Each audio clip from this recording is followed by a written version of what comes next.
Սելայնակիցներ, մշտապես ասել եմ և հիմա էլ կրկնում եմ, բյուջեն զուտ ֆինանսական և առավել ևս հաշվապահական փաստաթուղթ չէ, այն արտահայտում է կառավարության քաղաքական առաջնահերթությունները և ամրագրում է, թե կառավարությունը որքան գումար է պլանավորում հատկացնել իր ծրագրում նշված խնդիրները լուծելու և նպատակներին հասնելու համար։ Բազմաթիվ անգամներ թե գործընկերներս, թե ես կրկնել ենք, որ կառավարության իրականացված ծրագիրը այսօր բացարձակապես որևէ առնչություն չունի նախընտրական ծրագրի հետ և մեծամասնության կողմից հաստատված կառավարության ծրագրի հետ, առնվազն Արցախի անվտանգային և արտաքին հարաբերությունների հարցերում։ Սա մասին շատ ենք խոսել և էլի կխոսենք։ Սակայն նշեմ, որ իշխանությունները չեն կատարել նաև իրենց տնտեսական բլոկի խոստումները։ Իդեպ, պարոն նախարար, համընդհանուր բազային եկամուտի մասին իմ հարցը նրա համար չէ, որ ասեի, տեսեք ինչ լավ եմ հիշում, ինչեր եք խոստացել։ Դա նրա համար է, որ ցույց տամ, որ դուք գիտակցաբար աղճատում եք իրականությունը, ավելի ճիշտ ստում եք, թե ընդդիմություն, թե իշխանություն եղած ժամանակ։ Սա այն դեպքն է, որ կեցությունը չի որոշում գիտակցությունը, եթե անազնվությունը էության մի մաս է։ Ինչևէ, անդրադառնանք այս կառավարության տնտեսական քաղաքականությանը։ Հիշեցնեմ, որ կառավարությունը խոստացել էր գիտելիքահենք և նորարարական տնտեսություն, կառավարության ծրագիր H22։ Հիշեցնեմ, որ 22-23-24 թվականներին մեր տնտեսության առաջատար և ամենաարագ աճող ճյուղը մեծածախ և մանրածախ առևտուր, ավտոմեքենաների և մոտոցիկլետների նորոգումն էր։ Համապատասխանաբար հնա 11.8, 12.7, 13.6%, հիրավի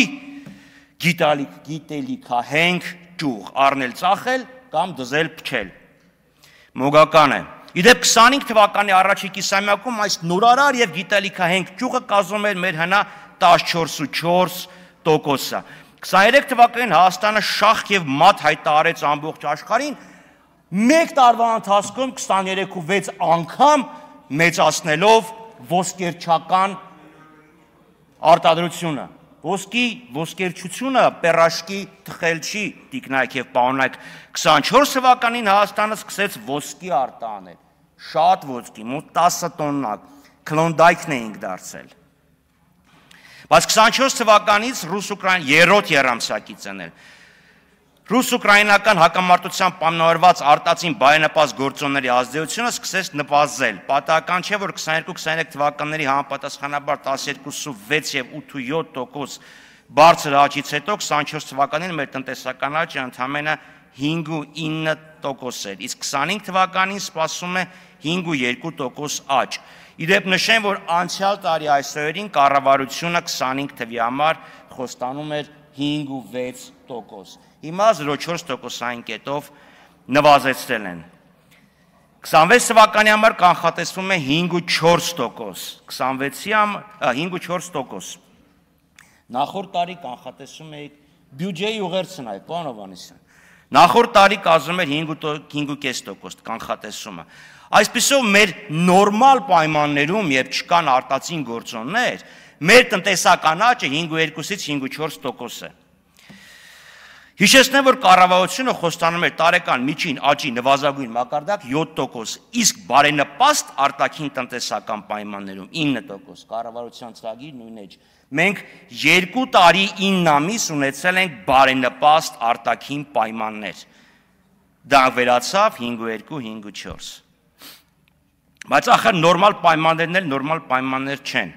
Տնտեսական աճն ապահովել է խիստ բարձր արտաքին պարտքային բեռի պայմաններում։ Տարեվերջին սպասվում է, որ պետական պարտքը կկազմի 5 տրիլիոն 820 միլիարդ դրամ։ Այսօրվա դոլարի կուրսով 15 միլիարդ 232 միլիոն դրամ։ Պարտքն հարաբերությունը 52.9, 26 թվականին 569 միլիարդ։ Եվ ինչի համար, 5.2-5.4%-ի համար, կասեք բան աղկինում, սենց, նենց, համաշխարհային բանկի ուրեմն Հայաստանի երկրորդ համակարգային ախտորոշման զեկույց H18 2000-ից 2008 թվականներին միջին տարեկան աճը կազմել է 11%։ Այստեղ կառավարության ներկայացուցիչը քաղաքական մեծամասնությունը համոզում են, որ պարտքը վատ բան չէ։ Այն նպաստում է տնտեսական բարձր աճին, բարձր վարկաշրջանության ապացույց է, ֆլան, ֆստան։ Ես փորձեցի հասկանալ, եթե պարտքը զտենք, ինչքան կկազմի մեր տնտեսական աճը, չկա այդ պարտքը։ Պատասխան չունենք։ Գիտեք, պարոն Սուքիասյան, իմ ընկալմամբ մոտավորապես նույն հարցն էլ ձերն էր։ Այդ պարտքը մեր տնտեսության վրա ինչ դրական ազդեցություն ա ունեցել։ Չկար այդ պատասխանը։ Հիմա ես միշտ բյուջեների ընտանեկան բյուջեի օրինակով եմ վերցնում։ Պատկերացրեք, ընտանիքը հայրը կամ մյուս աշխատող ծնողները X գումարի աշխատավարձ են ստանում, դա որոշակի բարեկեցություն է ապահովում։ Ավելի լավ սնունդ, մի քիչ ավելի լավ հագուստ, միգուցե ավելի գեղեցիկ կահույք, բայց դա վերցնում է տոկոսով, հետո տոկոս է վերցնում, պարտք է վերցնում։ Պարտք որ վերցնում ես լավ է, ճաշը համեղ է, բայց այդ պարտքը տալու ես, հետ ես տալու, հետ տվածն ավելի շատ, թե այն մի քիչ ավելի լավ ապրելը, որը ապահովել է պարտքի միջոցով։ Չկար այդ պատասխանը։ Չկար, սելի այնակիցներ։ Ուրեմն գալիք տարվա ընթացքում ֆինանսական կառավարությունը պարտքի մարման եւ սպասարկման վրա վճարելու է 1 տրիլիոն 53 միլիարդ դրամ։ Այդքան գնալու է ընտանեկան բյուջեից։ 1 տրիլիոն 53 միլիարդ դրամ։ Շատ է, քիչ է։ Մենակ պարտքը 432 միլիարդ է, ներողություն, տոկոսը։ Այսինքն 629.8 մայր գումարի վրա 432 միլիարդ տոկոս։ Համեմատության համար առողջապահության բյուջեն 212 միլիարդ, կրթության 361 միլիարդ, կենսաթոշակները հանած սոցիալական ծախսերը 315 միլիարդ։ Եվ դա համար ինչ եք զարմանում, որ համաշխարհային բանկի նույն հաշվետվությունը 155 էջ ամբողջը չեմ տպել։ Նշում է, որ Հայաստանում կրթությունն են վիճակի չի, որը կարող է լինել, առողջապահությունն են վիճակի չի, որ կարող է լինել, տնտեսությունն են վիճակի չի, որ կարող է լինել, որովհետև պարտքը վերցնում եք եւ ոնց եք ծախսում եք նենց, որ 19 թվականին Վրաստանից ավելի բարձր հնա ունեցող պետությունը 25 թվականին Վրաստանից ավելի ցածր մեկ շնչին ընկնող հնա ունի։ Ստեղից հարցը տալիս են, ֆինանսների նախարարն ասում է Վրաստանը Ռուսաստանի հետ սահման ունի։ Դահլիճից ինչ որ մեկն ասում է Վրաստանը ծով ունի։ Ստեղ են ասում, որ նալլա քեզ չար սատանա։ Այդ սահմանը Ռուսաստանի հետ երեք առաջացավ, թե Սևծովը թազակցած գյոլա, նոր առաջացավ, 19 թվին չուներ։ Հայաստանը մեկ շնչին ընկնող հնայով տարածաշրջանի Կովկաս եւ Կենտրոնական Ասիա հետնապահ է, 12.500 է այնտեղ մեկ շնչին ընկնող։ Հիմա սիրելի հայրենակիցներ, լավ, պարտքի մյուս մասին կանդրադառնամ հետո։ Իշխանություններն ասում են, գիտեք, մեր միջին աշխատավարձը բարձրացել է։ Մեծ թվեր են ասում, այս միջինը 2020 թվին եղել է 203,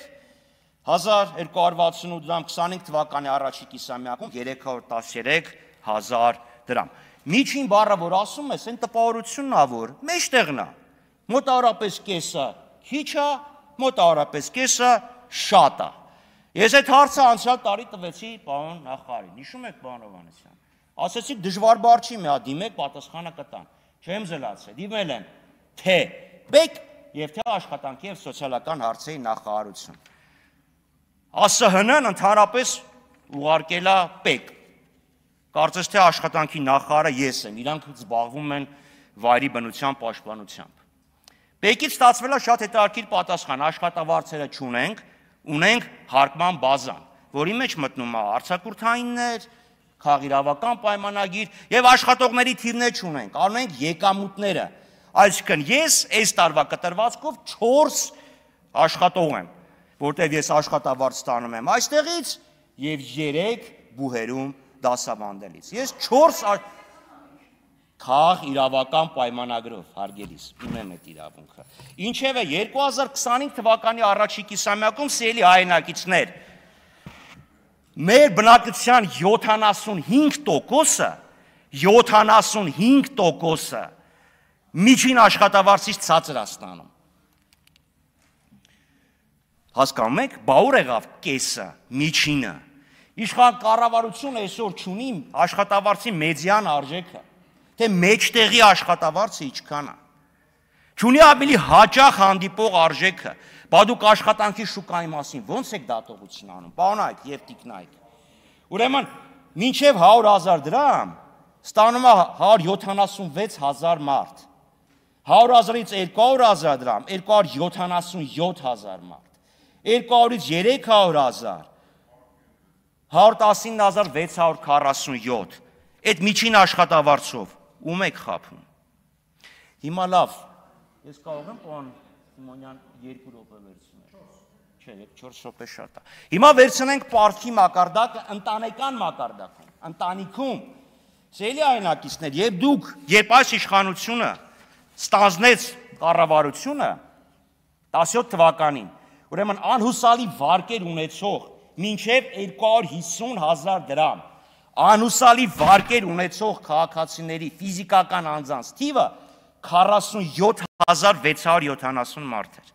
47,000, հեսա կենտրոնական բանկին է, կարող եմ նվիրեմ։ Գիտեք ինչքան է կազմում 25 թվականին 25 թվականի հոկտեմբերի 1-ին 136,511։ Շնորհակալություն, պարոն Խաչատրյան։ Այդ դա բարեկեցության ամենապարզ ցուցանիշն է։ 136։ Լավ, դե չի կարելի անտուտ ներողություն ասել։ 4 րոպե եք ասում ես։ Դե կատակ արեցից բոլորը լուրջ ընդունեցին։ Դե ամրամի դեպքում